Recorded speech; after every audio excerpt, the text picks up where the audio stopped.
Listo, muchas gracias, Felipe. La idea es que estas clases van a quedar en la carpeta de Google Drive, pero los accesos van a quedar en Schoology para que ustedes pues, puedan ver por un lado o por otro los temas, ¿sí? Entonces vamos a comenzar un poco con esto. Estamos ya en una materia netamente aplicada dentro de las ramas de la ingeniería civil y principalmente dentro de la ingeniería geotécnica, del estudio de los suelos. Aquí lo que tenemos realmente es una de las grandes interfaces, que es muy interesante, de hecho, existentes entre la ingeniería civil y la geología. O sea, realmente es esta materia la que, no, pues no digo que para las otras no sea útil, pero es esta materia la que motiva o la que reaproximó a los ingenieros civiles de los geólogos y la que también, digamos que sacó un poco a los geólogos del campo de la contemplación, con todo el respeto, o sea, no lo digo jamás porque pues tenemos creo que uno de los mejores geólogos del país en nuestra universidad y pues no, no tendría nada malo que decir del doctor Armando.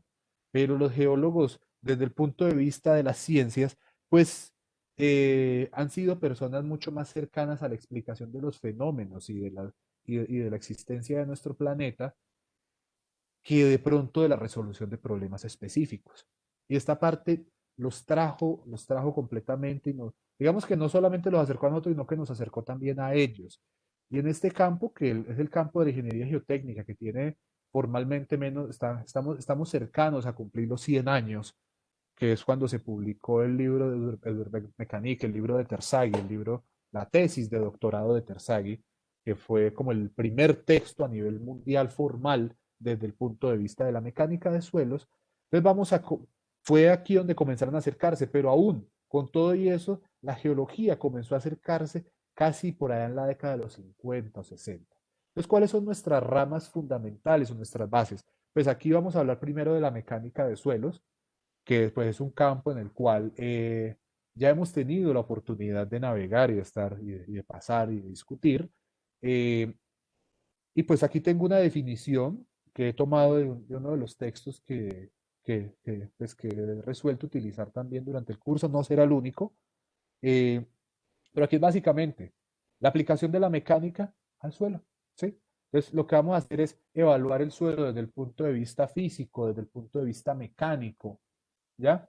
La química, por supuesto que es un campo fundamental para la comprensión de los suelos, pero digamos que es una brecha que estamos poco a poco tratando de vencer, tratando de subsanar, porque es una parte donde los ingenieros civiles nos hemos quedado muy cortos, ¿sí? Quizás los que han entrado a reforzar de la mejor manera eso han sido los ingenieros ambientales, ¿vale? Bueno, por otro lado, el tema de los suelos o los suelos en general, por su especificidad en términos de comportamiento y sobre todo por esa limitada o nula capacidad de resistir esfuerzos a la tracción, eh, y también por los órdenes de magnitud tan bajos en términos de esfuerzos, es lo que motivó, fue una de las motivaciones principales a que la mecánica de rocas surgiera como una rama formal que normalmente no se ve a nivel de pregrado en las universidades, sino más bien a nivel de posgrado. Es un campo que se comparte, así como por ejemplo el estudio de las estructuras metálicas se comparte, aunque casi siempre lo estudian mejor ellos, con los ingenieros mecánicos. La mecánica de rocas se estudia principalmente de la mano con los ingenieros de minas, y porque son sobre todo ellos quienes más lo aplican al tema de obras a nivel del subsuelo. ¿Sí? La mecánica de rocas ya es una aplicación de la mecánica directamente a los elementos de rocas como elementos sueltos y a los macizos rocosos. ¿Sí? En ese caso, pues ya vamos a tener otros modelos, otras teorías y por supuesto otros elementos de caracterización. ¿Vale? Y sobre todo, pues son campos este campo también se ha desarrollado fuertemente porque al igual que la ingeniería de petróleos, han tenido una motivación económica muy fuerte, que es el tema de la minería. Y la minería, pues es un campo que ha tenido que invertir una gran cantidad de recursos en él. Juan Camilo, ¿iba a decir alguna cosa? Ah, no, tranquilo. Tengamos presente, muchachos, que, por ejemplo, si la mecánica de suelos existe como curso formal, por allá después de la década de los 30 y los 40, la mecánica de rocas empezó a ganar, no, no, no, tranquilo, no, sino que pues, pensé que, o sea, no, no se preocupe. Eh, la mecánica de rocas empieza a ganar, digamos, su estudio formal y menos cualitativo por allá a finales de la década de los 50, la década de los 60 y más. Quizás, a diferencia de la mecánica de suelos, este campo se ha desarrollado de una forma mucho más lenta, no porque no haya interés, sino por la enorme dificultad en términos del estudio de los materiales y porque a diferencia de los suelos, el efecto de escala en las rocas es fundamental. Yo puedo coger un elemento de suelo de ese tamaño o lo puedo coger de ese tamaño y si yo tengo la capacidad o los medios para evaluar, digamos, hacer un triaxial o hacer un ensayo de corte, muy probablemente los resultados van a ser o iguales o muy similares. Pero si yo tengo una roca de ese tamaño, no tanto por el tamaño de la roca, sino por la escala dentro del macizo, voy a hacer aquí una esquinita. Creo que esto en el curso de geología lo... Uy, ¿qué se me hizo el mouse? Acá está. Perdón. Ay, ay, ay. Ya.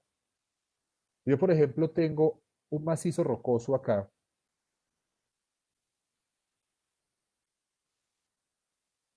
y obtengo una muestra de este sitio y luego obtengo una muestra de este sitio, aun cuando ambas muestras puedan tener las mismas dimensiones, el efecto de esa discontinuidad va a modificar completamente la respuesta global que presenta el macizo.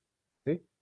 Adicional, pues por supuesto, a los efectos o a los deterioros asociados a la meteorización que puede haber sufrido con mayor probabilidad la zona cercana a la discontinuidad con relación a la zona que está completamente preservada. ¿Está bien? Eh, la mecánica de rocas, digamos que desde el punto de vista conceptual, se acercó mucho más rápido al estudio de la geología, porque finalmente la geología lo que considera son rocas y entre las rocas considera unos materiales en transición, que para nosotros son los suelos. Pero para ellos, el estudio, por ejemplo, de la geología estructural es fundamental, porque fue a partir de la geología estructural y de los estudios cinemáticos que ellos comenzaron a desarrollar métodos de análisis y de cálculo. ¿Vale? Aquí hay algo importante, muchachos. Aquí. Ya qué pena es que no veo el puntero del mouse. Esto, la medida de los esfuerzos iniciales. Resulta, muchachos, que si yo, por ejemplo, vamos a suponer que yo tengo acá la superficie y aquí tengo un elemento, ¿sí? Pues bien, vamos a suponer primero que este elemento sea suelo. Cuando este elemento es suelo, este elemento tenderá a disipar esfuerzos y se quedará, no lo hago más largo es porque no me cabe en la pantalla, disculpen, y quedará básicamente con sus esfuerzos geostáticos. Claro, si hay un esfuerzo de cedencia, si se ha superado el esfuerzo de preconsolidación o cedencia, como lo conocen algunos de ustedes, el suelo de pronto logrará almacenar un poco de esfuerzo. Y ese almacenamiento de esfuerzo es realmente lo que relaciona a los suelos con las rocas, porque las rocas sí tienen una enorme capacidad de mantener esfuerzo y por eso la medida del esfuerzo inicial es tan importante en los suelos, porque el suelo casi que su relajación de esfuerzos se basa, pero este suelo relajará esfuerzos en la medida que yo, por ejemplo, hago una excavación, ¿sí? ¿Por qué? Porque voy a retirar un volumen y por consiguiente va a haber un delta de esfuerzo que va a disminuir. Pero en el caso de la roca, a pesar de que la roca esté en el macizo, ella por alguna condición tectónica puede presentar un esfuerzo adicional. ¿Sí? Por supuesto, lo otro que tiene que ver con los mecanismos de ruptura, que eso pues es algo inicialmente muy bien estudiado de la geología estructural y posteriormente de la mecánica de roca, sobre todo, por ejemplo, modelos como el de Heck y Brown, definen las rocas pues a diferentes niveles de esfuerzo, o sea, rocas de a bajos niveles de esfuerzo o a niveles elevados se comportan de manera distinta. Y de hecho, las envolventes de las rocas sí presentan una tendencia de comportamiento distinto al comportamiento lineal. en los suelos también. Qué pena que aquí voy saltando cositas y muchachos, si me estoy volviendo cansón, si estoy repitiendo una cosa que ustedes ya han visto, por favor, sin ninguna vergüenza, díganmelo. Pero quiero es que como que entremos todos en el tema. No sé si recuerdan que cuando hablábamos de la envolvente o del modelo de del modelo de ruptura de Moore-Coulomb, establecíamos una envolvente lineal con un ángulo de fricción igual a phi y una cohesión, pero que en la realidad esa envolvente no es recta, sino que es una curva. Solo que es una curva, valga la redundancia, de bajísima curvatura. En el caso de las rocas puede que esa curvatura aumente porque cuando las rocas están sometidas a niveles de confinamiento muy elevados, ellas tienden a plastificar de una manera distinta. Y la geología de ingeniería nace como una rama de la geología directamente encargada de generar esa interfaz con la ingeniería civil y con la ingeniería geotécnica. ¿Sí? ¿Qué es lo que busca hacer ella? Estudiar, hacer una caracterización básica de las rocas y de los suelos, desde el punto de vista de las formaciones, desde el punto de vista de los orígenes o de ciertos mecanismos, pero también algunos procesos que pueden y que normalmente van a generar efectos en la resistencia o en el desempeño en general del material. ¿Sí? Lo que busca hacer aquí es traer a la geología y acercarla a la ingeniería. ¿Cómo?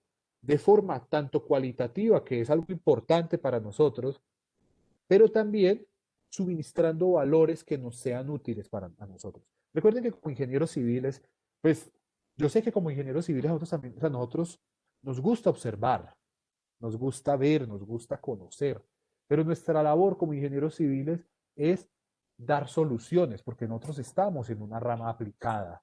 Y esa aplicación, escucha qué pena que hice un daño acá en la casa.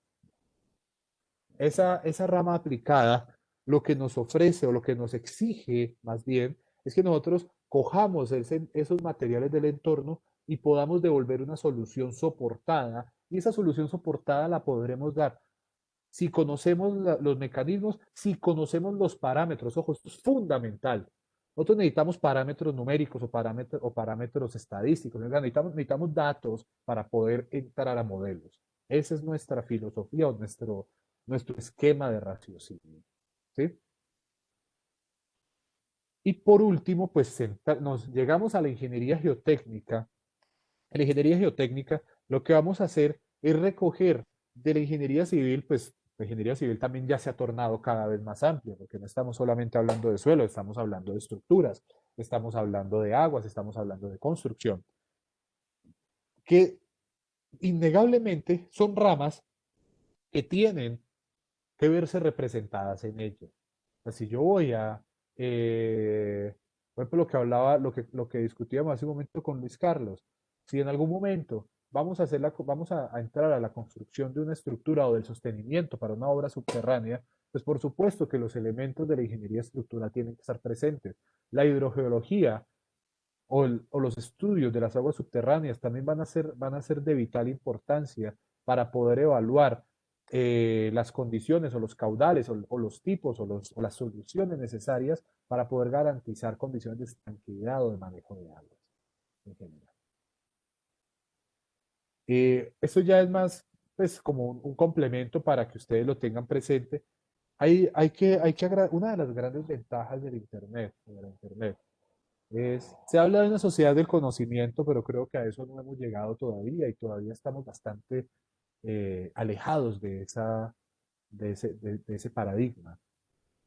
Ahora de pronto lo que hablamos es más de una sociedad de la información y tenemos que aprovechar ese enorme volumen de información. Hablaremos de conocimiento cuando tengamos la capacidad de emitir un juicio, de procesar o de manejar esa información. Por ahora lo que hacemos es buscar, encontrar y poco a poco ir aprendiendo. Entonces, a nivel internacional, aquí tenemos, digamos, tres asociaciones. Qué pena. Saben que nunca falta el perro a la hora de clase, muchachos. Eh, a nivel internacional, tenemos, digamos, varias organizaciones, pero son tres que recogen muchos de los estudios y congregan a muchos de los profesionales de las áreas. Uno es la Sociedad Internacional de Mecánica de Suelos y Ingeniería Geotécnica. No lo digo en inglés porque de pronto no me sale bonito y me da pena. El ISSMGE, que fue fundado por Terzaghi, cuyo primer congreso se dio en la Universidad de Harvard, es una asociación bastante grande, pues con una cantidad de filiales nacionales. Y algo importante, sobre todo les entrego las direcciones web. En el caso de esta asociación, hay mucha información contenida que se ha liberado allí. No toda, pero hay información que se puede bajar. Después nace la Sociedad Internacional pues, de Mecánica de Rocas y de Ingeniería de Rocas, el ISRM. Es una asociación bastante grande, bastante importante a nivel mundial. Lamentablemente muchos de los documentos sí son pagos, ellos están eh, cobijados dentro de una plataforma que se llama OnePetro y OnePetro pues toca de pronto mirar si algunas de las universidades den acceso porque yo ya no puedo bajar artículos de ahí, hay cositas interesantes. Ahora, lo que sí hacen muchas de estas asociaciones, sobre todo he visto del ISRM, es que ellos, por ejemplo, muchas de las normas para caracterización de materiales, por ejemplo, el Martin Schmidt u otras cosas, el esclerómetro, que no sé si lo recuerdan de nuestro curso de materiales de construcción, que no lo ensayamos porque no lo tenemos, lo teníamos en la universidad y lo dañaron, pero es un equipo que nace de la mecánica de rocas y luego fue utilizado en concretos. Eh, ¿Ellos qué hicieron? Ellos lo comenzaron a utilizar, ellos lo comenzaron a validar a nivel internacional y produjeron un método sugerido. Después que hizo la ASTM, ese método sugerido lo volvió una norma. ¿Sí? Entonces hay cositas que nacen de ellos. Y lo otro es la Asociación Internacional para Geología e Ingeniería y el Ambiente, que es una asociación mucho más joven, pero que también pues recoge ese tipo de factores. Entonces, son asociaciones, esa asociación también es bastante rica porque lo que recoge es esencialmente ingenieros geotecnistas, geólogos, ingenieros geólogos. Pero digamos que pues donde más, donde más de pronto he escuchado hablar es de la primera que es la Asociación de Mecánica de Suelos. Y pues bueno, ahí ¿qué me dice? Perdón, un momentito que estoy buscando acá. Una cosita, disculpe, chicos. Ya. En el campo, en los Estados Unidos esencialmente, tenemos tres organizaciones que, a pesar de ser gringas, pues ellas son, son referentes internacionales y sobre todo colombianos. Tengan presente una cosa, muchachos, Colombia, en el caso de la ingeniería civil, es un país que conceptualmente se ha servido o sigue mal los métodos los métodos desarrollados por los gringos y los mexicanos, que en última son una escuela también hija de ellos. ¿Sí? ¿Por qué? Porque los gringos son muy cercanos a la experimentación. O sea, ellos son más de naturaleza mecanística, empírica. De pronto los europeos son mucho más mecanísticos, mucho más de modelos constitutivos. O sea, ambas ramas son fundamentales, pero nosotros nos hemos criado, entre otros, vamos mucho al ensayo, vamos mucho al experimento. Y eso pues es importante porque también eso ha moldeado nuestros currículos académicos, ¿sí? Porque si no, por ejemplo, seríamos mucho más fuertes en matemáticas, en modelación, en ecuaciones diferenciales, pero que de pronto son. Bueno, aquí tenemos tres asociaciones fuertes. La primera es la ASHTO, que pues es el ente rector eh, de las carreteras y el transporte en los Estados Unidos y, digamos, uno de los padres normativos que tenemos nosotros, ¿ya?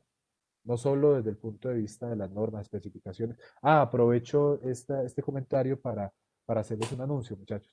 No sé si ustedes tengan presente, pero el año pasado la universidad suscribió un convenio con el Instituto Nacional de Vías para la actualización de una parte, o sea, de la mitad, de hecho, de las especificaciones generales para construcción de carreteras que habían sido elaboradas y presentadas en el año 2013. Digo una parte porque la mitad de esas especificaciones las actualizaron los profesores de la Universidad Nacional de Colombia y ese proceso de aprobación se dio a finales del año pasado. La otra mitad la estamos haciendo nosotros y pues digamos que en mi caso he tenido la fortuna de participar de ese proceso Lo digo pues porque, bueno, como, como estos procesos como requieren la validación del medio profesional, se están programando unas mesas técnicas de trabajo, el programa LINVIAS, y en el caso del capítulo en el que yo estoy, que es el capítulo de estructuras, nosotros tenemos nuestra primera mesa mañana, de 8 a 2, de 8 de la mañana a 12 del mediodía, y la siguiente el próximo miércoles 3 de marzo de 8 a 12.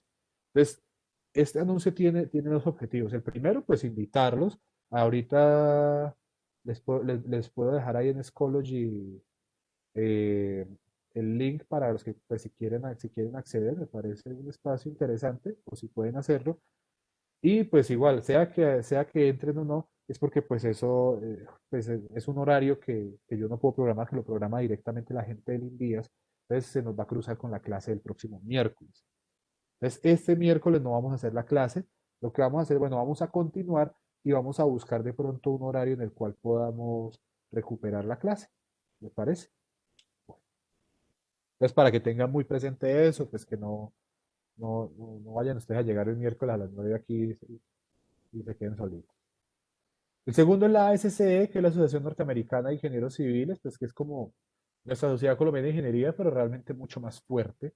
La ASCE también, pues, además de ser una asociación profesional, eh, es un ente rector de muchas de las publicaciones científicas que se manejan en los Estados Unidos, de las mejores, sobre todo en el caso de ingeniería geotécnica, para materiales, para, para estudios de medio ambiente, en fin. Tercero, que de pronto muchos de ustedes conocen, que es el Servicio Geológico de los Estados Unidos, pues que es como nuestra versión del Servicio Geológico colombiano, pero aquí también encuentran información bastante útil. En todos estos ustedes van a encontrar también libros o accesos útiles. ¿Listo? Aquí hay otros dos que son fundamentales también, la FHWA, que es la Administración Federal de Carreteras de los Estados Unidos, que es un ente del gobierno federal, digamos, cercano a la AASHTO, solo que la AASHTO es más de iniciativa privada. ¿Cuál es la ventaja de la Federal Highway o de la FHWA? Es que los documentos son gratuitos, son libres. Ustedes van a encontrar aquí cantidad de información buenísima, porque los tipos, hay que decir una cosa, yo no soy pro yankee, muchachos, qué pena, no quiero que lo vean de esa manera, pero los gringos en materia de educación la tienen mucho más clara que nosotros. Y los tipos, ¿para qué? Pero producen documentos con una visión pedagógica muy avanzada. O sea, uno puede estudiar un documento gringo, si supera esa barrerita del inglés, estudia y aprende muy bien. Los tipos son muy juiciosos y hay volúmenes de información enormes. Finalmente, la Comisión Europea, aquí les he colocado varios enlaces, sobre todo porque lo que quiero que tengan presente es que dentro del marco de la, pues, del surgimiento de la Unión Europea y de la comunidad económica europea, surge uno de los intentos de generación de una normatividad unificada. Y ahí es cuando a partir de 1984 comienzan a surgir los eurocódigos, que son códigos unificados, por supuesto, no necesariamente que reemplacen los códigos nacionales, porque pues Europa también tiene unas condiciones sociopolíticas y demográficas y por supuesto geográficas bastante diferentes. Ya en nuestro país, pues tenemos tres organizaciones o tres entidades bastante importantes. La Sociedad Colombiana de Ingenieros, pues que sigue siendo nuestro ente rector y también órgano consultivo y también pues fuente de alguna información útil para nosotros descargar gratuitamente. La Sociedad Colombiana de Geotecnia, que pues es un ente, digamos, dependiente de la Sociedad Colombiana de Ingenieros, pero digamos allí también ustedes podrán encontrar información sobre publicaciones, eventos, en fin. Y el Servicio Geológico Colombiano, que pues digamos que es, a mi juicio, posee una de las plataformas más organizadas en este momento en nuestro país para el estudio de muchos de los temas que nosotros nos competen. Bueno, ya el IGAC, la IS y el INVIAS. Tengan presente una cosa, muchachos, en este momento el INVIAS se encuentra en un proceso de actualización de muchos documentos, no solo las especificaciones, sino los manuales de diseño geométrico de carretera, normas de ensayo. Entonces, si ustedes consultan las normas, tengan presente que de aquí a un año muchas de ellas pueden cambiar, al igual que es muy probable que en el transcurso de este año o a comienzos del próximo año tengamos una nueva norma sismoresistente. ¿Sí? Entonces la NSR 10 pues ya va a ser, se va a convertir o en una NSR 21 o en una NSR 22. Entonces vamos a hablar rápidamente, hacer un repasito. Muchachos, hasta ahora tienen alguna duda, alguna inquietud, pregunta, comentario, algo que ustedes quieran aportar. O vamos, o va bien, o voy muy rápido, o están cansados. Bueno, pues como Yo tengo creo que varias, vamos bien, profe. listo, Sí, Juan profe, Carlos, está bien. todo bien. Entonces, vea, como tengo varias materias, entonces estoy en un proceso de ponerle color distinto a cada presentación. Y adicional a cambiarle la tipografía. Entonces, si de pronto la tipografía no se ve o muy boleta, me dicen, porque pues ahora como apenas estoy comenzando a organizar las diapositivas, entonces todavía puedo hacerlo, pero si me lo dicen a final de semestre, pues ya me quedará un poquito más complicado. O sea, todos esos aportes, créanme que van a ser útiles para que podamos desarrollar una materia mucho más completa. Listo. Vamos a hacer un barrido rápido. Voy a tratar aquí de no demorarme mucho porque yo sé que es solamente recordarlo. Ustedes lo han visto y ustedes lo recordarán rápidamente. Vamos a hablar rápidamente cuáles son los aspectos geológicos que a nosotros nos importan, muchachos. Primero, lo que nosotros tenemos que tener presente en nuestros materiales o en nuestro entorno es que las rocas pues hacen parte de un entorno natural y que como parte de ese entorno natural, ¿ellas qué? Ellas pasan por diferentes procesos. Entonces lo que tenemos acá, o lo que quiero que recordemos es, los tres tipos de rocas. Qué pena, esa presentación está en portugués no porque me haya dado pereza, sino porque me pareció la más estética. O sea, creo que no hay. La ventaja del portugués es que esto ustedes lo entienden sin mayor dificultad. Bueno, aquí tenemos los tres tipos de rocas, o las tres familias de rocas que nosotros estudiamos a lo largo de nuestra vida. La primera, las rocas ígneas o rocas magmáticas que se dan esencialmente, madre, perdón, por el enfriamiento y la solidificación del magma. ¿Sí?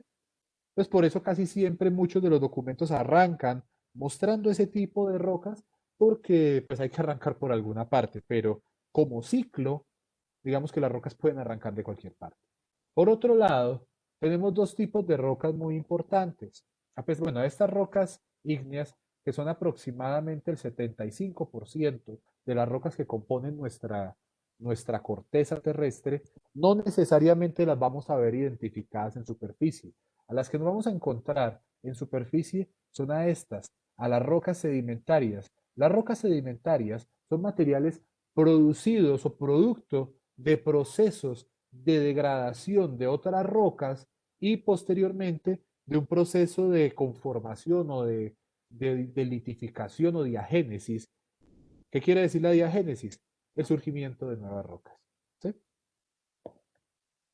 Por otro lado, tenemos unas rocas que se originan básicamente en profundidades, a veces en bajas profundidades, que son las rocas metamórficas. ¿Sí? Las rocas metamórficas son materiales que han pasado por procesos de incremento de temperatura y de presión y lo que se ha generado en ellas es un proceso de fusión parcial. Ese proceso de fusión parcial lo que ha hecho es básicamente modificar su estructura y a su vez producir una roca nueva. Pero digamos que lo que a nosotros más nos interesa de esos materiales es para qué nos van a servir. Adicional a eso, uno de los campos que nosotros, como ingenieros civiles, digamos que más estudiamos o más nos ocupa, más que la roca realmente, es esta parte. ¿Sí? ¿Qué es esta parte? Es cuando surgen estos elementos que son realmente unos elementos de transición, pero que para nosotros son fundamentales, que son los sedimentos. Y los sedimentos para nosotros no son sin otra cosa, sino los suelos. ¿Vale? Y los suelos son el producto no solo físico, sino con una serie de implicaciones químicas y mecánicas de estos procesos conocidos como meteorización. Esa meteorización es la que nos va a mostrar finalmente o qué tipo de material se produce o de qué manera ese material se va a comportar. Y por supuesto, ese ciclo de las rocas se va a seguir completando, perdón un momento, cambio de color, con una serie de agentes. Por ejemplo, ¿cómo podemos realmente tener, bueno, estas rocas sedimentarias, a pesar de que son un porcentaje pequeño en la corteza, estamos hablando como del 20% si acaso, pero ellas de la superficie son las tres cuartas partes, o sea, las rocas sedimentarias están arriba, y claro, casi que dentro de esa clasificación se juntan estas dos. Bueno, voy borrando un poquito este montón de garabatos para que no se me vayan ustedes a confundir demasiado. Chan, chan. Ok. Les decía que una de las cosas que a nosotros también es importante estudiar dentro del estudio de las rocas son esa cantidad de fenómenos. Por ejemplo, nosotros tenemos rocas ígneas en la superficie gracias a eso, a los procesos de afloramiento que se dan por fenómenos de erosión, por fenómenos de transporte, en fin. Tenemos los procesos de metamorfismo que se dan, o que dicen acá, aumento de presión y temperatura. Miren que aquí los tenemos, el metamorfismo, que es el que da origen a estos materiales. Y es curioso porque todas estas rocas en los esquemas casi nunca ponen lo siguiente, y es que una roca de estas puede pasarle esto. ¿Sí? ¿Qué quiere decir? Una roca ígnea, a partir de un proceso de fusión, puede volverse nuevamente magma, pero digamos que aquí está, ¿no? Pero es para que tengan presente que una roca no necesariamente tiene que pasar por otra roca para hacerlo. O sea, esa roca se puede fundir y volverse magma y luego volverse nuevamente ígnea. No necesariamente ese hecho de volverse magma y volverse ígnea conforman la misma roca. ¿Por qué? Porque recuerden que los magmas presentan composiciones químicas diferenciadas. Entonces puede surgir una roca poco diferente o muy diferente de la roca original. Eh, las rocas sedimentarias, no por el hecho de haberse tornado rocas, las torna invulnerables a los procesos de meteorización y erosión. O sea, ellas también pueden sufrir meteorización y pueden volver a tornarse sedimentarias. Y una roca metamórfica puede también volverse metamórfica. O sea, hay un proceso de remetamorfismo. Y de hecho esas rocas se identifican por una serie de nombres porque ellas presentan, o sea, digamos que son cada vez menos frecuentes, pero también son útiles ahí. Pero digamos que lo importante es que tengamos presente que todo ese proceso se sigue dando y ese proceso se sigue dando, sobre todo, por ejemplo, el tema de la fusión de las rocas, se da gracias principalmente a los procesos propios del- de la dinámica cortical o llamémoslo de otra manera, de la deriva continental. ¿Sí? Como les decía entonces, de las rocas a nosotros, pues sí, nos interesa conocerlas, nos interesa estudiarlas, pero nos interesa sobre todo tener muy claro qué es y para qué sirven. ¿Sí? Perdón un momentito. ¿Qué es y para qué sirven? Y dentro de ese qué es y para qué sirven, pues nosotros en nuestros cursos de geología hemos insistido en que son principalmente las rocas ígneas, como rocas, los materiales, digamos, deseables desde el punto de vista de aprovechamiento en ingeniería. Principalmente, ¿por qué? Porque son materiales que fruto de su proceso de enfriamiento, no todas las rocas ígneas, hay rocas ígneas que son, digamos, perversamente malas. Por ejemplo, un ejemplo de una roca ígnea que no sea muy buena, una piedra pómez. Digo eso porque yo creo que todos ustedes en algún momento han tenido un acercamiento a una piedra pómez, sea por algún fin estético o porque se la encontraban en el baño de la casa de la abuelita o de sus papás. Esa es una roca natural, pero si ustedes se dan cuenta, es un material con una porosidad demasiado alta. De hecho, si ustedes determinan la densidad promedio de ese material, es un valor inferior a uno, es decir, es un material que tiene la capacidad de flotar. Y desde el punto de vista mecánico, por esa alta porosidad, pues lo que vamos a tener es una limitada resistencia mecánica. ¿Y todo eso es fruto de qué? Fruto de un proceso de enfriamiento brusco que se da cuando estos son materiales de origen volcánico. No necesariamente los materiales efusivos o de origen volcánico son malos, sobre todo, por ejemplo, si estamos hablando de materiales que se dan en el mar, porque el proceso de enfriamiento brusco en el mar no permite una cosa que sí se da en la atmósfera, y es la evacuación de gases, que es lo que genera las burbujas. Por ejemplo, los basaltos son materiales efusivos de origen volcánico, pero marino o oceánico. ¿Vale? Esa forma de enfriamiento, y sobre todo si hablamos de enfriamientos más lentos, lo que tienden a conferirle a esos materiales es lo que se conoce como un comportamiento isotrópico. El comportamiento isotrópico nos da. ¿Ustedes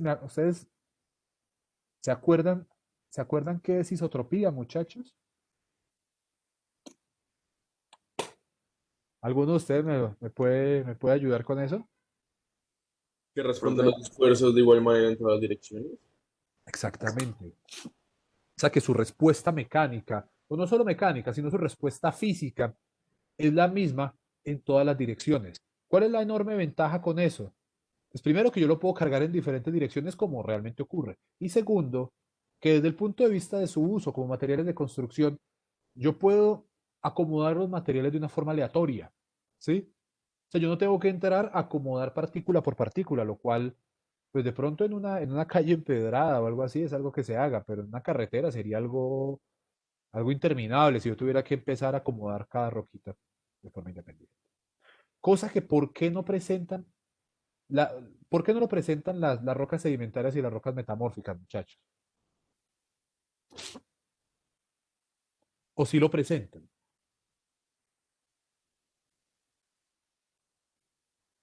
Profe, lo de las metamórficas es por el acomodamiento de las placas que solo es resistente en un sentido. Ah, Las sedimentarias era porque al final cuando se fusionaban era por química, ¿no? bueno.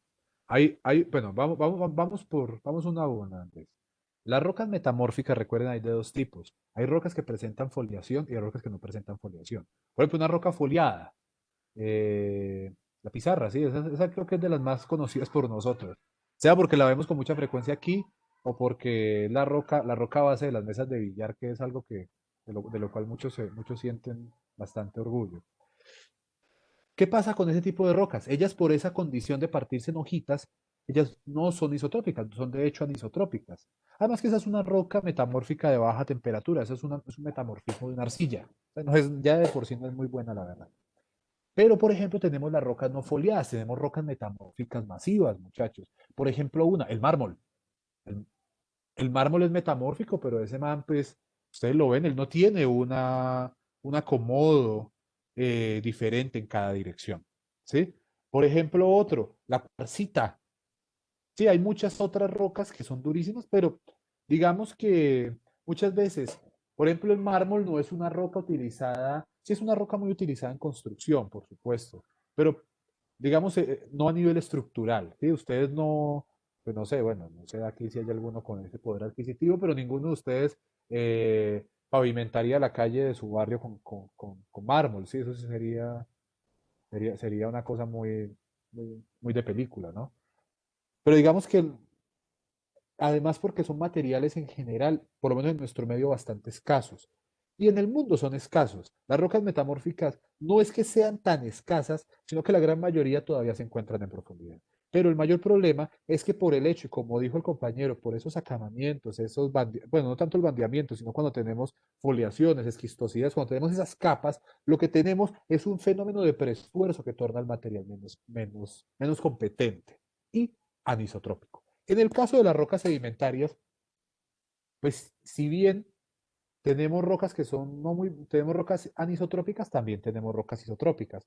El compañero habló de las rocas sedimentarias químicas. Recuerden que esas son una de las rocas sedimentarias. También tenemos las rocas sedimentarias físicas o plásticas.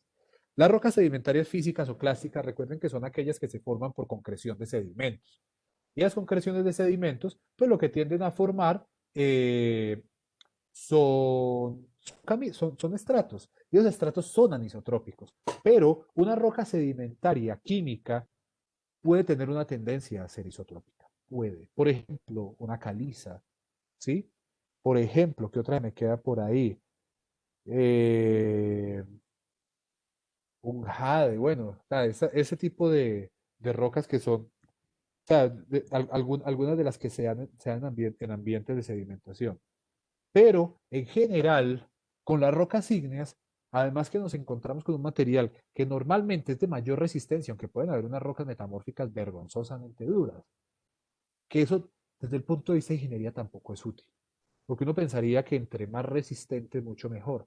El problema de una roca demasiado dura es que yo no la puedo trabajar o se me vuelve demasiado costosa su producción.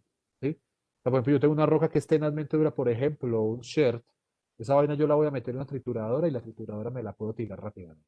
Entonces no es lo mejor. ¿Sí? Bueno. Ahora vamos con lo que, o sea, nos vamos enfocando. Recordemos que nosotros, los suelos provienen de procesos de meteorización física, química y o biológica.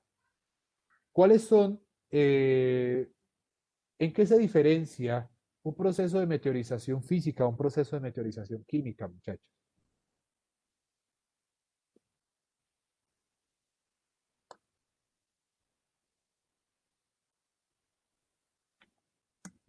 Ánimo, muchachos, ánimo que Es que la química se da pues eh, por los propios elementos que hay en el suelo pues, por interacciones entre la materia, ¿no? Y la física se da más bien como por desgaste del agua, es decir, del, del rozamiento, pues sí, el rozamiento, de la erosión, todo eso. vale, está bien, está bien. Pero digamos que lo más importante, espere que voy a abrir por aquí el chat porque creo que ustedes me están escribiendo. Ya. Eh, escribe intemperie. Para que de una vez lo digo porque es muy común que escribamos esto mal. La intemperie, sí, sí, Cristian. De hecho, ese es es un fenómeno, quizás, es el fenómeno más representativo desde el punto de vista de la meteorización, pero no el único.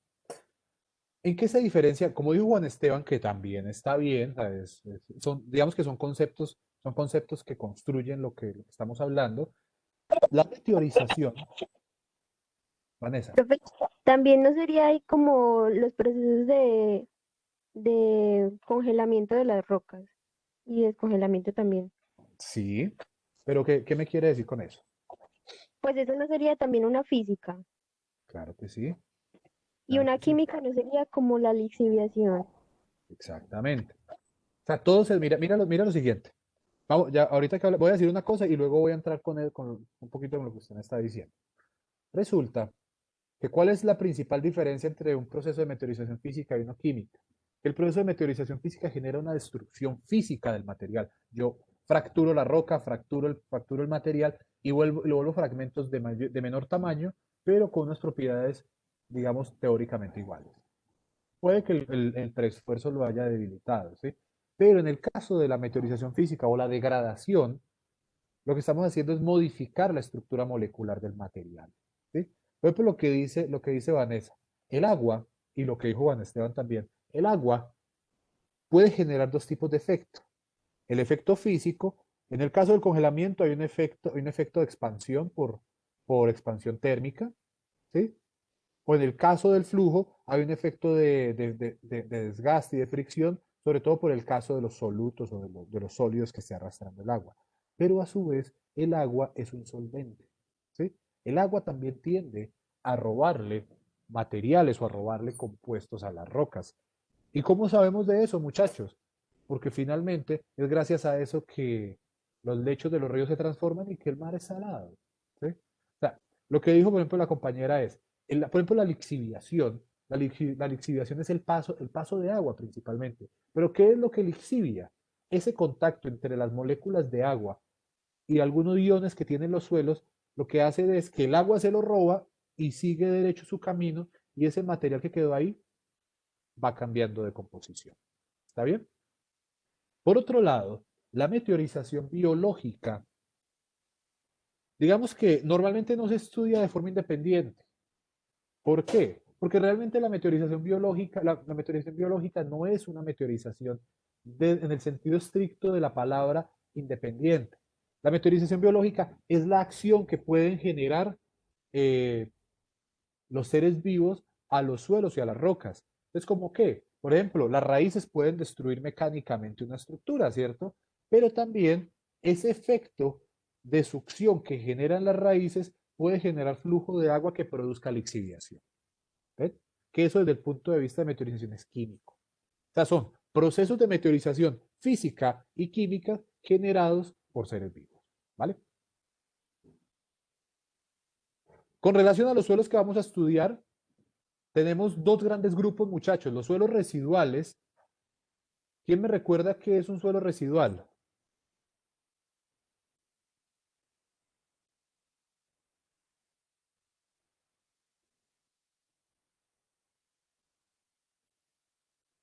Ojo, muchachos, o sea, háganle que ustedes lo saben, ustedes lo han, hagan una revisión en sus Profe, es memorias. como de la roca que se va desgastando y cayendo, y pues ya no está ahí en el macizo, sino que queda haciendo parte del suelo.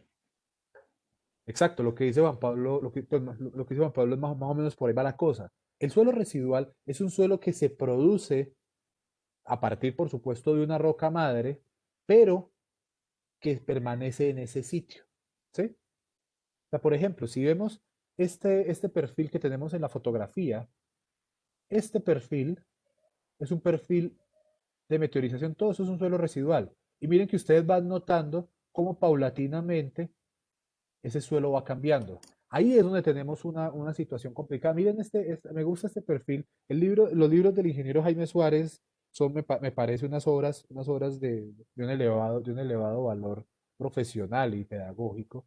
Además que son gratuitas. Si ustedes se meten a la página del hombre, que es erosión.com.co, ustedes bajan un poco de cosas del hombre. Es, digamos, un referente de la ingeniería geotécnica en nuestro país. El suelo residual tiene un inconveniente.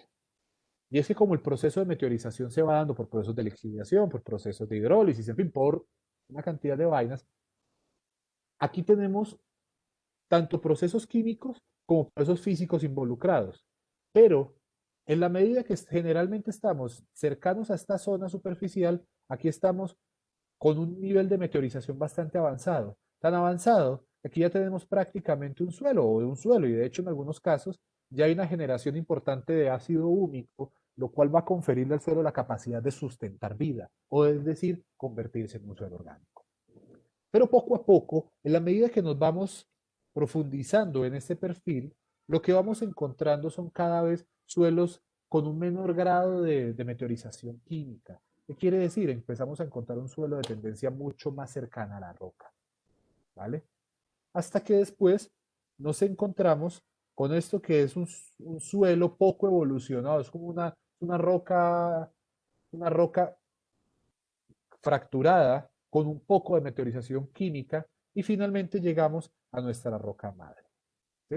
Entonces hablamos de un suelo que esté por aquí, que es generalmente lo que se conoce como un suelo de tendencia laterítica y sobre todo un suelo saprolítico, que son suelos de baja plasticidad pero no necesariamente de la mejor resistencia. Y finalmente la roca. ¿Cuál es la dificultad de los suelos residuales, muchachos? Que a diferencia de, por ejemplo, los procesos de investigación geotécnica, que yo, por ejemplo, coja. A ver, por ejemplo, esto que tenemos acá, ven que aquí vemos el suelo, el color más o menos nos está ayudando, pero difícilmente yo sabré hasta dónde es representativo mi material, o sea, hasta dónde yo puedo modelar mi material como suelo y desde dónde lo debo modelar como una roca. Porque recuerden que, por ejemplo, en efectos o en procesos de estabilidad de taludes, yo necesito, o sea, las superficies o los mecanismos de falla son completamente diferentes si estoy hablando de un suelo o si estoy hablando de una roca. Y también, asimismo, la cinemática. ¿Sí? Digamos que este es el talón de Aquiles de la mecánica de suelos. ¿Sí? Quiero que lo tengamos presente.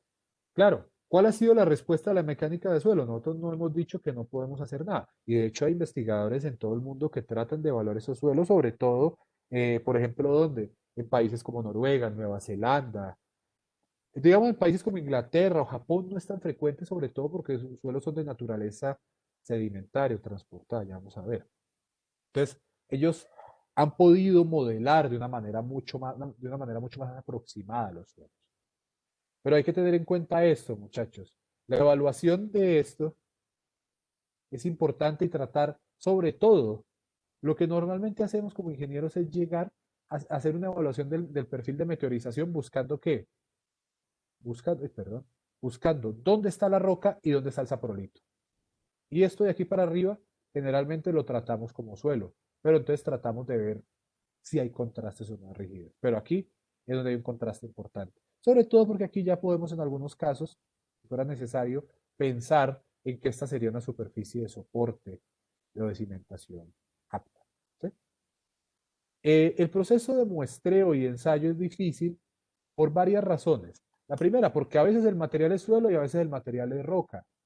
Y recuerden, por ejemplo, tomar muestras de suelo, tomar muestras de roca o de rocas disgregadas no es lo mismo. Ya veremos un poquito de eso.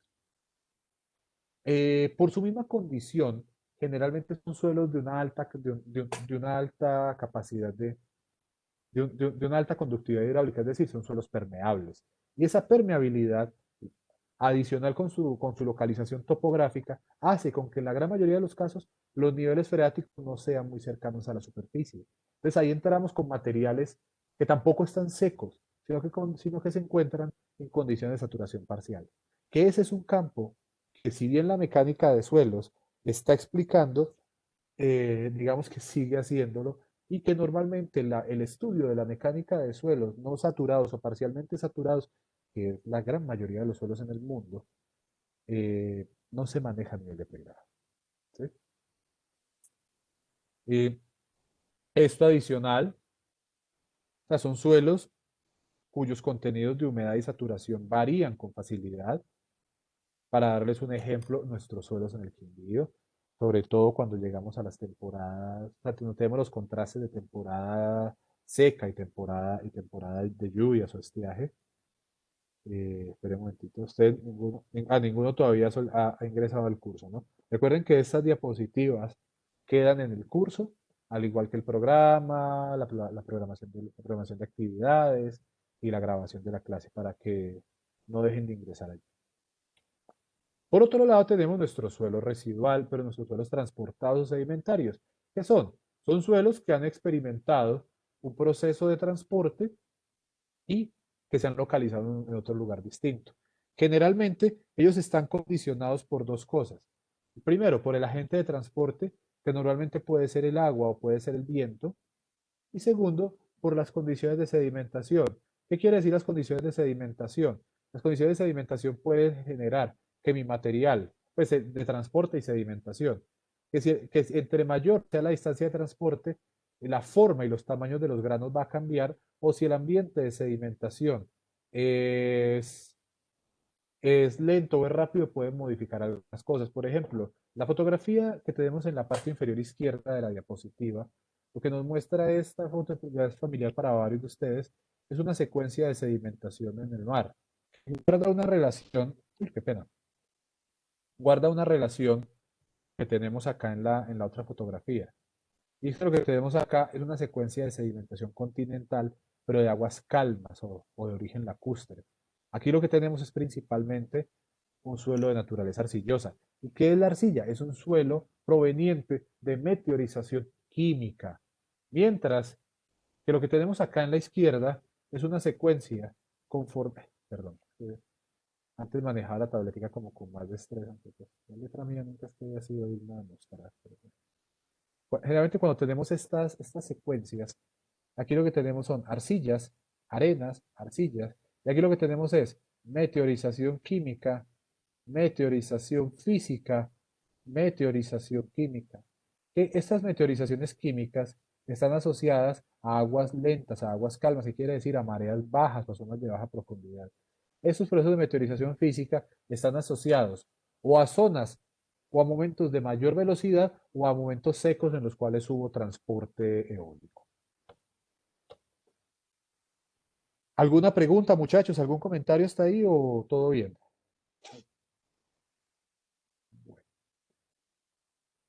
El tamaño y la... No, ¿Sí? profe, todo bien. Solamente una Vale, cosita. Mira que dígame. intenté entrar a Schoology y me dice que el código de acceso no es un grupo. Pues no, como que no corresponde, no entiendo por qué. ¿No? Venga, voy a... No, no, eso sí me dejó como preocupado. Espérenme. Voy a abrir un momentito Schoology y les voy a mandar aquí por el chat el link, ¿vale? Para que ustedes me Vale. hagan el... Lo voy a restablecer. Lo voy a restablecer, o sea que el que queda en el correo ya no va a ser. Van ustedes a ensayar este... Ah, sí lo dejo. Pero yo Profe, sí, yo ya le Ingeniero, a mí ingresé a también me dejó entrar normal. Profe, yo te ingresé. Es simplemente buscar el curso y poner el link del curso, la clave que usted nos envió al correo. A Bueno, mí ahí ya, también me dejó. pero sí, entonces igual, a ustedes les acepto, igual ahí les acabo de volver a generar el link, muchachos, ¿vale? Voy a mirar los que estén aquí ya, que ya hayan llegado y les voy a, pero no tengo nadie, o sea, no hay solicitudes de ingreso, tan raro. Profe, pero, pues no sé, a mí no me pidió solicitud ni nada, a mí me A mí dejó. Es que tampoco, no, yo creo que entró no, directamente. sí, no, es que no me está pidiendo aprobación. Ah, no, todo bien aquí. Yo puse el código y entré de una. Sí, no, tienen razón, aquí ya está. No, o sea, es que yo, antes del por defecto, qué pena aquí les comparto para no dejarlos viendo pantalla gris. Estos son los que salen en este momento. Felipe, Karen, Samuel, Luis Carlos, Juan Esteban, Andrés Felipe, Carlos Mauricio, Estefanía, Diego, Andrés Felipe Martínez, Nicolás, Juan Pablo, Juan Guillermo, Luis Felipe, Valentina y Nicolás segundo. No, hay, o sea, igual tengan presente que entonces cambié el código para que los que no han ingresado ingresen por ahí. Entonces no sé, pues, ¿cómo, o sea, qué le salió a usted? ¿No aparecía el curso? Sí, profe, metía el código y me decía que no, que eso no era el código. ¿Y cómo buscaron los que sí apareció? Solamente pide la información del código para ingresar al curso y ya.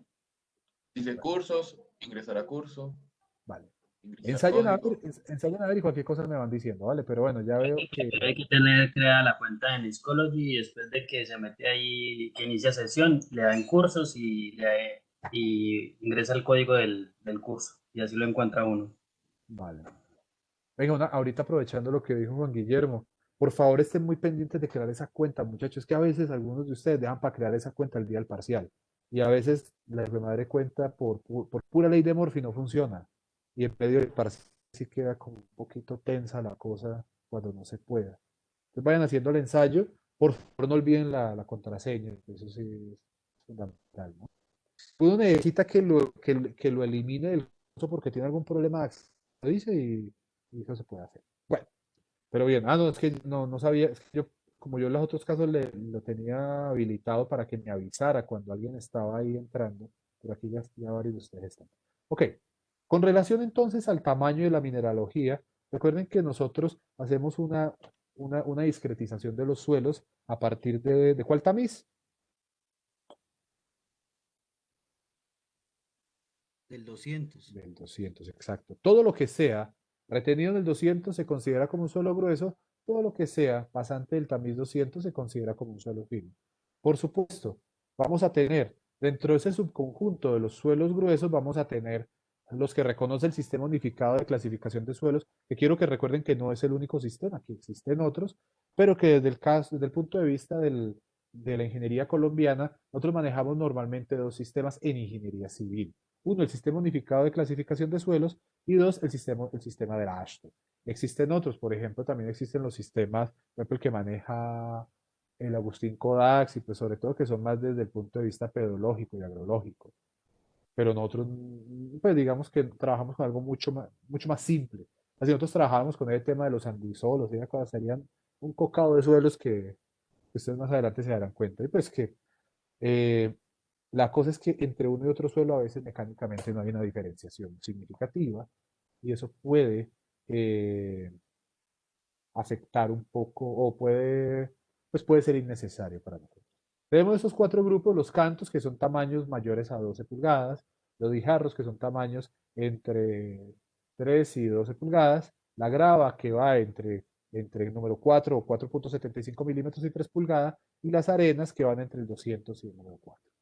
Y por otro lado tenemos los suelos finos cuya diferenciación principal se da o desde el punto de vista granulométrico a partir ya no de un tamiz porque no existe, sino del diámetro igual a 2 micras que diferencia los limos y las arcillas, o también desde el punto de vista pues de su contenido de materia orgánica, que lo podemos determinar mediante pruebas indirectas como el caso de la comparación de límites líquidos o ensayos de pérdida por ignición o ensayos de colorimetría, en fin. Y dentro de esos suelos, nosotros tenemos dos grandes grupos que son los suelos plásticos y los suelos no plásticos. ¿Sí? La plasticidad tan- tanto tiene que ver con la mineralogía del material, pero está mucho más relacionada con su comportamiento ante, ¿ante qué? Ante las variaciones de humedad. ¿Sí? Un suelo plástico es un suelo que no sé si ustedes recuerdan, muchachos, venga, esto pues, o sea, yo no sé, o sea, algunos de ustedes no vieron mecánica de suelos conmigo, pero no quiero que esto sirva, se vuelva como un impedimento para, pues, para la comprensión. Si en algún momento toco un tema que de pronto no vieron o no recuerdan, me lo dicen. O sea, no me dejen pasar así de largo porque pues después esa dudita pendeja se convierte en una duda mayor o uno la sobredimensiona. Los suelos, en la medida que tengan una capacidad de intercambio catiónico más avanzado, tendrán una mayor plasticidad. ¿Sí? Recuerden, ¿qué es la capacidad de intercambio catiónico? Es cuando tienen carga superficial, cuando tienen carga de partícula o cuando tienen esa superficie electroquímicamente insatisfecha, por así llamarlo. O sea, suena un poco extraño lo que digo, pero lo que tenemos es cuando no hay un equilibrio electroquímico superficial de la partícula. ¿Vale? Desde el punto de vista del comportamiento hidráulico, muchachos, claro, nosotros podemos tener suelos de alta, media y baja permeabilidad o casi suelos impermeables, pero desde el punto de vista de nuestro estudio, nosotros tenemos, recuerden, procesos de flujo en una, dos y tres direcciones.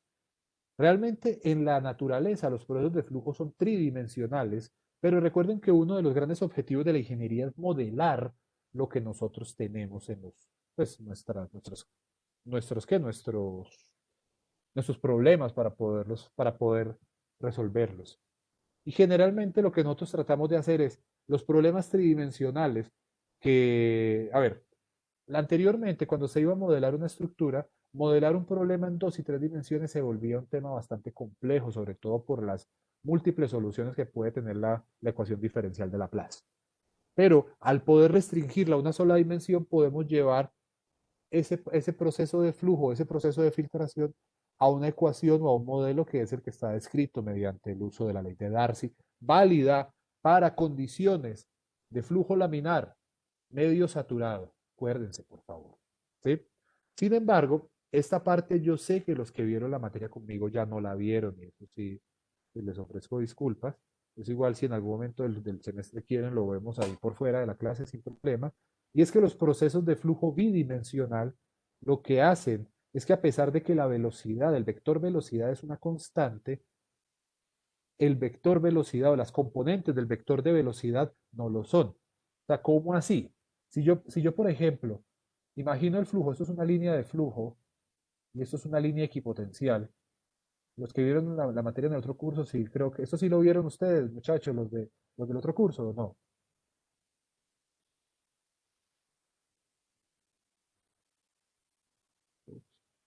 A ver quiénes están acá. Michelle. ¿Quién más la vio? ¿Quién más la vio con el ingeniero Juan Carlos? Felipe. Sí, con Juan Carlos sí vimos ese tema, claro. ¿Sí vieron el tema? ¿Ustedes alcanzaron a hacer redes de flujo? Sí, señor. Vale, Y con el listo. programa. ¿Con cuál hicieron? No me acuerdo. Con Slide. Con Slide. Con Slide. Ok, vale, muchas gracias. Ok, listo, todo bien, gracias. Bueno, básicamente lo que tenemos acá es una representación del flujo, un flujo en dos direcciones. Este vector velocidad es un vector constante. Sin embargo, cada vez que lo descomponemos en sus componentes X y Y, nos vamos a dar cuenta que esas velocidades sí van a variar. Y por consiguiente, el gradiente hidráulico, digamos el gradiente en X y el gradiente en Y, ya no va a ser constante. Perdón. Entonces aquí, ya que el gradiente es una variable, ya no puedo yo trabajar para un intervalo grande, como lo hacía, por ejemplo, en un problema de flujo unidimensional. Sino que aquí yo necesito hacer una discretización y por eso esto es un método aproximado, que es el método de la red de flujo, y lo que se ha ido haciendo es incorporar el análisis numérico, sobre todo en el caso de los métodos de diferencias finitas, como es el software Slide o el software TipW de GeoSlope, para resolver ese tipo de problemas. ¿Sí? Que se hacen también a partir pues, de la determinación de los parámetros de conductividad normal. El estado y la historia de esfuerzos, muchachos. Recuerden los dos tipos de esfuerzos que nosotros vamos a tener en nuestro material. Aquí me faltó un esfuercito. Tenemos los esfuerzos geostáticos, que son pues los generados por el peso propio de los materiales, de la columna de suelo que se encuentra por encima, tanto en la dirección horizontal como en la dirección vertical. Los esfuerzos inducidos, que son aquellos generados por las cargas, ¿sí? Sean cargas estáticas, cargas dinámicas, cargas antiguas, cargas recientes, en fin. Pero también aquí tenemos uno que me está faltando, pues que son los asociados a las fuerzas de filtración, que recuerden que las fuerzas de filtración, si bien no tienen un efecto en los esfuerzos totales, sí lo tienen en el esfuerzo efectivo, porque ellas pueden aumentar o disminuir la presión de poros en el material. Recuerden, si lo tenemos en sentido ascendente o en sentido descendente, el efecto de ese gradiente hidráulico es completamente distinto. ¿Sí? Entonces, ¿qué parámetros necesitamos nosotros conocer de nuestros materiales para poder evaluar esfuerzos? Básicamente, estamos hablando de esfuerzos geostáticos, necesitamos los espesores de los materiales, los parámetros gravitacionales como cuáles, el peso unitario, ¿sí? Y también necesitamos conocer la posición del nivel freático, ¿ya? Una consideración que yo hago, muchachos, para lo de otro curso, yo no, o sea, yo a partir del nivel freático hacia arriba, yo no considero esa presión de poro negativa. ¿Está bien? Yo considero que ya en ese punto tenemos, pues que sí tenemos la misma presión que la presión atmosférica, pero no considero un aporte estabilizante de la presión de poros como realmente ocurre. ¿Vale? Para que lo tengan presente. Igual, si ustedes lo usan en un cálculo, no va a haber inconveniente alguno. De ahí de la posición del nivel freático, de la tabla freática, como la llaman también, vamos a tener un incremento de la presión de poros que va a ser función, pues, básicamente del espesor y del peso específico del agua. ¿Sí? Desde el punto de vista de los esfuerzos inducidos, pues vamos a tener varias situaciones o varias condiciones. Es una dependencia tanto de la geometría del área cargada como del área, perdón, como de la magnitud de la carga y también como de la posición o la distancia que tenemos entre el área cargada y el punto de análisis. Eso necesitamos conocerlo y pues por supuesto eso es fundamental a la hora de hacer cimentaciones. Hay una enorme ventaja y es que las cimentaciones generalmente corresponden a estructuras bastante regulares. O sea, por ejemplo, no es frecuente que alguien haga una zapata en forma, no sé, en forma de elipse o en una forma geométrica estética, básicamente porque una zapata es una estructura que va a estar enterrada. ¿Sí? O sea, ella no tiene un aporte estético real, más que funcional. La deformabilidad, muchachos, recuerden que la deformabilidad está definida o está compuesta más bien por tres grandes componentes. Muchachos, la letra ahí está de buen tamaño o está muy pequeñita. Digo, Está para... bien, ¿Está bien? Vale, gracias. La compresibilidad o las deformaciones en los suelos se dividen entre grandes grupos. En aquellos que son instantáneos, ¿sí? Normalmente los calculamos mediante métodos asociados a la teoría de la elasticidad, sea métodos de resolución o mediante el planteamiento de las matrices de rigidez y los esfuerzos. Por otro lado, tenemos, sobre todo asociado a los suelos finos saturados, el cálculo de los asentamientos asociados a los procesos de consolidación primaria, pues que es ese proceso de disipación de presión de poros. Y finalmente, las deformaciones a largo plazo o las deformaciones asociadas a los procesos de compresión secundaria, pues que son procesos que se asocian o a lo que se conoce como un flujo plástico o a un reacomodo o a un restablecimiento del coeficiente casero en los materiales. Y perdón. Desde el punto de vista de los asentamientos y de las deformaciones instantáneas, al utilizar la teoría de la elasticidad, quiero que tengamos muy presente que los suelos son materiales que presentan un comportamiento lineal restringido a un intervalo bastante bajo, bastante pequeño de esfuerzos.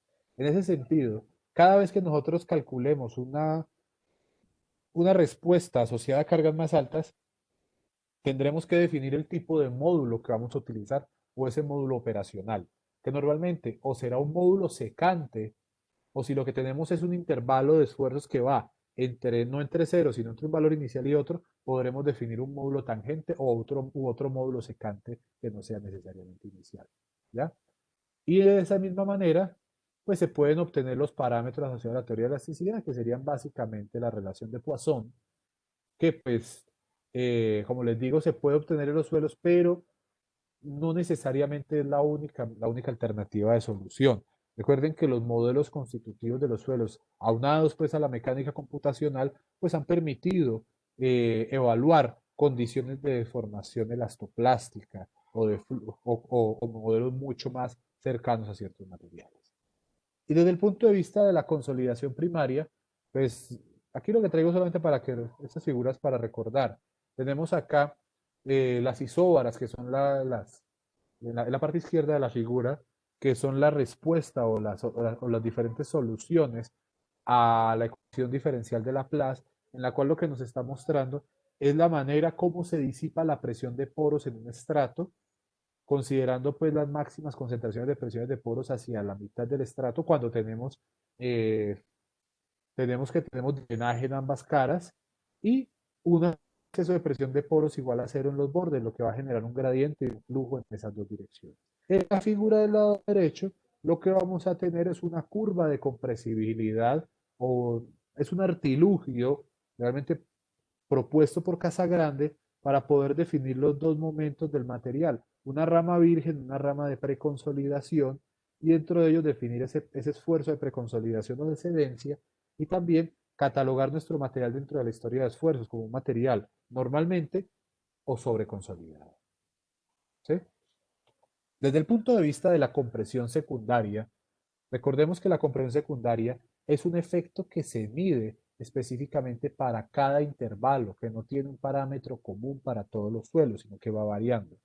Y que, según la teoría de Terzaghi, está asociado específicamente al paso del tiempo, y para lo cual también vamos a producir algunos coeficientes, pues a partir de una transformación logarítmica que se hace de esta curva. Y ya llegando a la parte final de nuestro curso de mecánica de suelos, es cuando hablamos de los conceptos de resistencia al corte.